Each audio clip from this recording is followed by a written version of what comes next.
the Honourable External Affairs Minister for introducing this bill. Thank you. Thank you. Thank you. Honourable Vikas Ranjan Bhattacharya ji.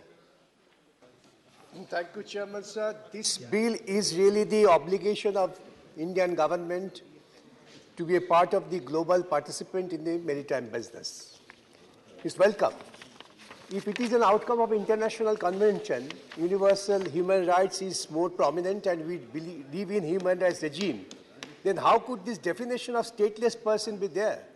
Do we accept that anybody in the world could be stateless? We do not visualize this conception. No one can be stateless under the human rights regime, which is against the human rights policies. Therefore, this stateless person definition, in my humble submission, should be removed. Otherwise, we will be recognized in a situation which will have an impact otherwise in other field of the society. And then the question comes about the penalty. Now, the definition of piracy is very wide.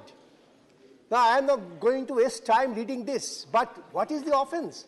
Whoever commits any act of piracy, the act of piracy is very wide, shall be punished with imprisonment which may extend to imprisonment for life or with fine or both. I can accept. When this is a statutory provision being made in 2022 by the government of India, where the father of nation is Mahatma Gandhi, with death or with imprisonment for life if such person is in committing the act of piracy causes death or an attempt thereof. Even if somebody alleges that he attempted to commit death, then he will suffer death penalty. Death penalty is an obnoxious concept which should be removed from this statute. I would invite the Honourable Minister to reconsider this. Other punishments are quite harsh.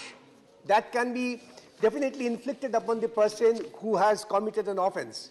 And then I am in one with Mr. Jethmalani that the Section 5 is absolutely redundant.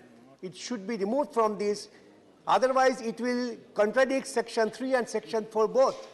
Section 4 says whoever attempts to commit the offence of piracy or aids or abates or conspires, that includes everything.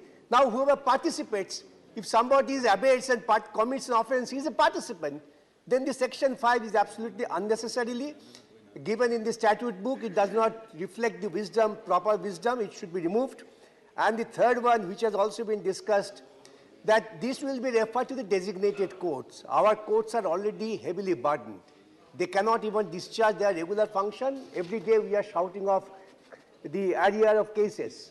Therefore, we have to find out a mechanism, or we have to constitute an independent forum for the purpose of deciding these issues, and that should be manned by very equipped judicial officers, not by the administrative officers.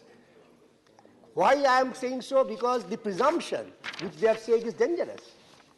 Now the presumption is on the accused. They have to prove. The burden of now to prove goes to the accused, which is against the basic principles of natural justice.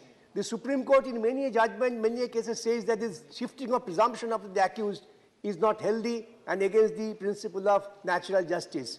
If with these amendments, I think this bill is a welcome proposition, since it is a part of the United Nations commitment and we are participant to that. With this, I support this bill. Thank you. Thank you, Mani Vikas Ranjan ji. Dr. Fauzia Khan.